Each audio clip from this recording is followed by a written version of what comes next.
And Richard is speaking in place of his colleague, Dr. Kate Nambiar, who faced unexpected travel problems for getting here. So thank you, Richard. Richard's chief executive of Terence Higgins Trust, the UK's leading HIV organization, founded in 1982. He's worked in the HIV sector since 2020. He became CEO in March 2023. During this time, he's co-authored the HIV Commission's final report, led campaigns for government funding for innovations in HIV funding, worked to end the ban on PLWHIV serving in the military, and secured a commitment to end zero HIV transmissions by 2030 in the main party manifesto. In May 2024, he made an OBE for services to charity. Richard's presentation title asks, "Are community organizers the key to reaching zero?" Richard?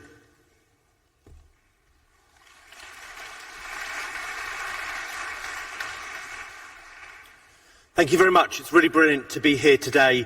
And I think the previous speaker said it all. Communities are experts. And that's what hopefully I'm going to go through and say how the voluntary and community sector in the UK is doing what it can to end this epidemic and how simply it cannot be done without us. This presentation was put together by my colleague, Kate Nambiar. She sadly can't be with us. Her plane was delayed and her standby flight never took off. So I am doing this in her place. But she did this work in consultation with over 18 community organisations in the UK, bringing together different experiences so that we could tell our story as one sector on how we in the UK are seeking to end the onward transmission of HIV. So what does it mean for us in the UK? What have we still got to do and what will it look like? Fundamentally, we've got to find those who are living with undiagnosed HIV. We've got to support those who are diagnosed into care and ensure they retain in care and fight that stigma. So what does that mean? 5,150 people across the UK are living with HIV but don't know it yet.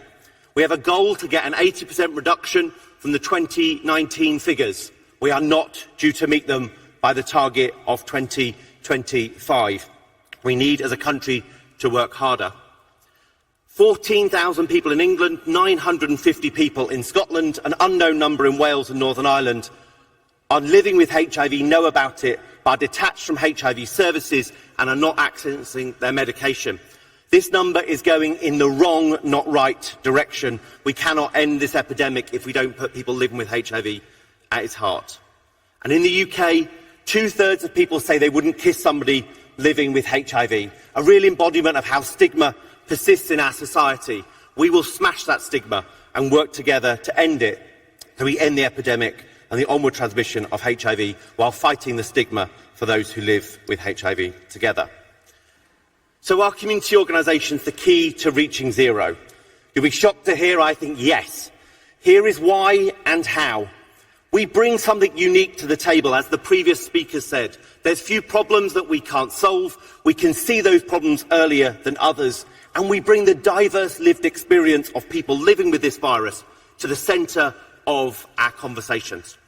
If organisations and countries are serious about ending the onward transmission of HIV and doing it by 2030, these 5 strands should be brought together in national strategies to support the voluntary and community sector.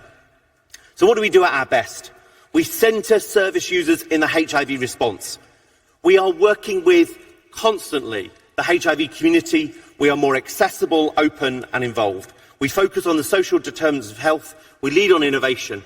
We challenge the system and wider society, as we have just seen on this stage. And we relentlessly focus on health inequalities and the intersectionalities in our societies. These are all key to ending new cases of HIV.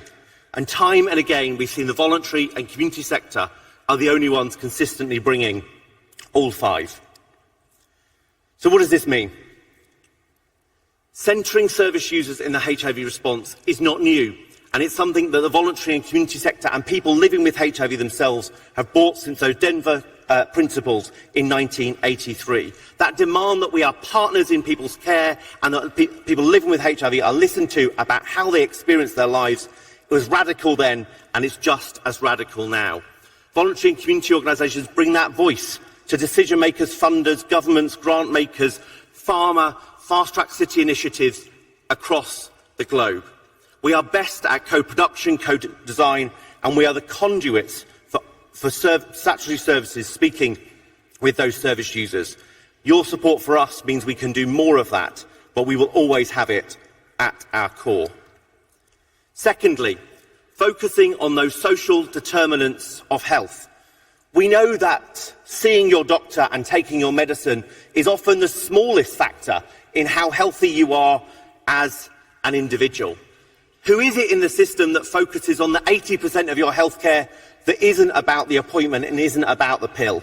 That is where the charities come in, where the voluntary community sector and people living with HIV organise together.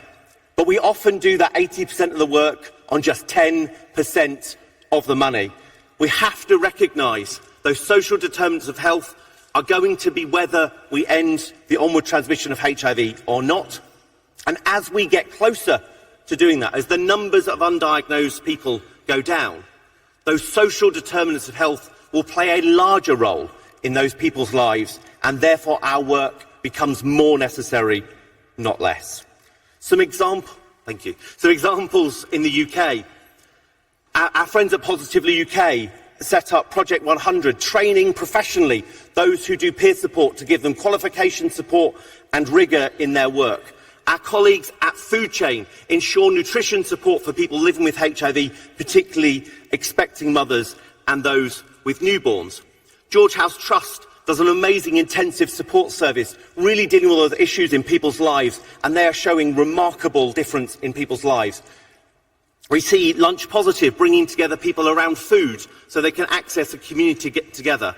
And our own service, THT Direct, is always there at the end of the phone when somebody living with HIV needs us. And we signpost people in to all manner of support services that will deal with those issues that are beyond their healthcare.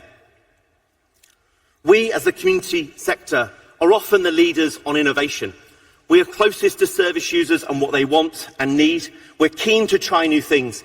And often, one of the downsides of the short-term funding that is available to us is that we have to innovate to get that money.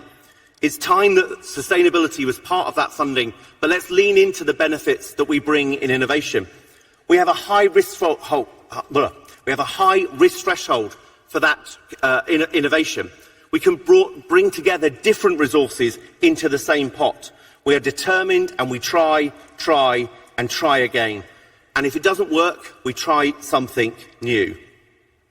We've seen great examples of this. I want to shout out to the Elton John AIDS Foundation.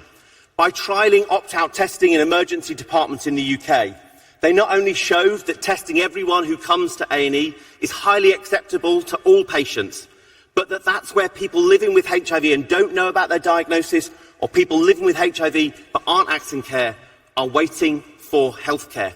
And often they were being treated for the other issues associated with undiagnosed HIV, but people weren't seeing the undiagnosed HIV in their system. Their innovation in just 3 hospitals has led to government funding and it being rolled out currently in 32 and from later this year, 81 hospitals around the country. They were prepared to take that huge risk and show the system what we've known for a long time and been calling for, but show how it works, is effective and makes it happen. Our friends at Positive East have developed a chatbot on sexual health so that 24 hours a day there is somebody you can talk to about your sexual health fears. And my own charity piloted at-home postal testing so people had a point-of-care test, so you knew the result before the state did and you could know your HIV diagnosis and what to do with it. Fourth, we challenge the system and wider society. Voluntary organisations are unique in campaigning for a better world, and we do that better than anyone. We have great examples in the UK of people who've adopted outsider models like ACT UP, and those who do more insider models. We have an all-party group of parliamentarians who lobby for our issues and speak proudly about working towards our goals. We've seen this have immense impact in recent years. Deborah Gold is featured there, who's just recently finished as the chief exec of the National AIDS Trust. She put her whole organisation at risk to fight our government and the NHS to make sure that PrEP was available free on the NHS. She had to take them to court and risk everything to make sure that thousands of people across the country get access to that life-changing prevention.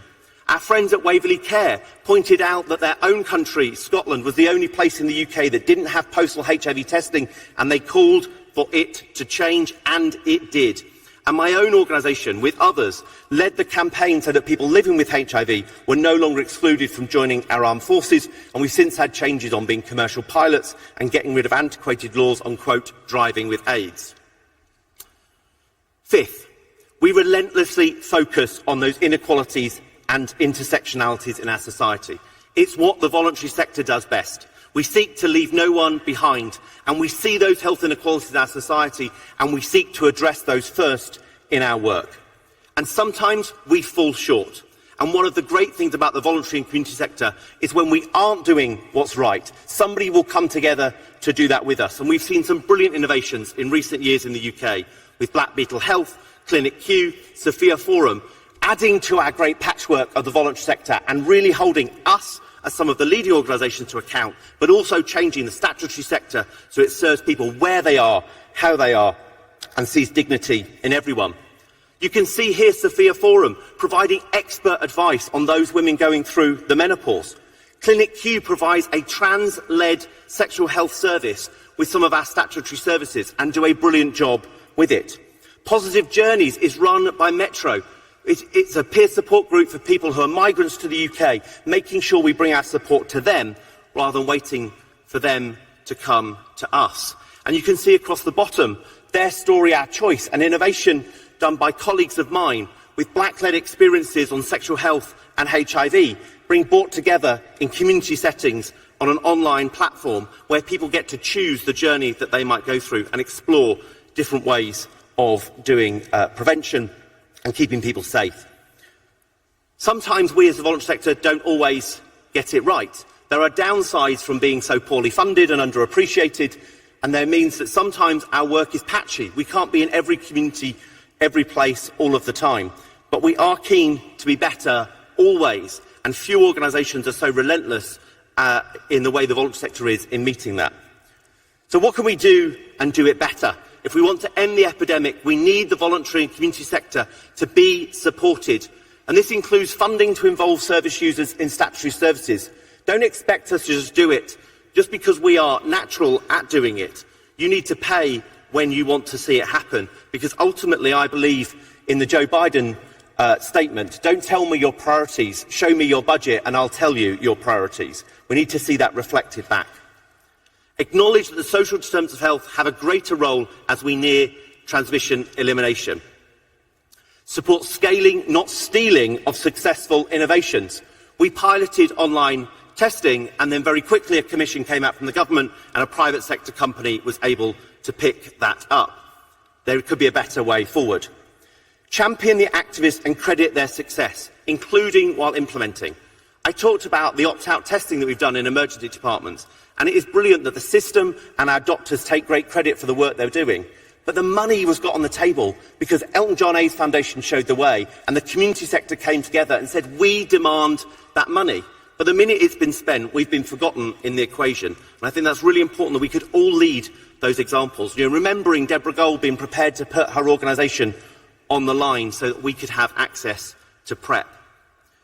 Mean what you say on health inequalities and intersectionalities. Enable the voluntary sector to partner in your service. Bring the communities closer to what you do and make sure you're led by those who are most experiencing health inequalities. Finally, pay overheads and fund full cost recovery. Because we're cheaper and more efficient than the statutory sector doesn't mean we're free. You have to pay for what you value. So many charities in the UK, and this will be true across the UK, are folding or closing or getting smaller because of austerity, because of hyperinflation, because of statutory organisations not valuing our work, because prevention gets deprioritised. So in conclusion, no one group can end the onward transmission of HIV. But let's be clear, it cannot be done without the voluntary and community sector. Business as usual will not suffice. We are undervalued and underappreciated. And do you know what? We are underfunded. This must stop. So when you're creating your national plans, when you're putting into words that goal to end new cases by 2030. Make sure the community and voluntary sector are there. We need support, capacity and the ability to meet our own strategies. But we are part of this amazing workforce in this sector, whether people are paid in the voluntary and community sector or volunteer in the community sector. Take us away and you cannot end this epidemic. We shouldn't be an afterthought. We must be integral. Thank you very much. Together we can end the onward transmission of HIV, and we should remember that not only can we do it by 2030, if we do it, it'll be the first time we stop the onward transmission of any virus without a vaccine and without a cure. We could do that together. Let's make sure we get on with the job. Thank you.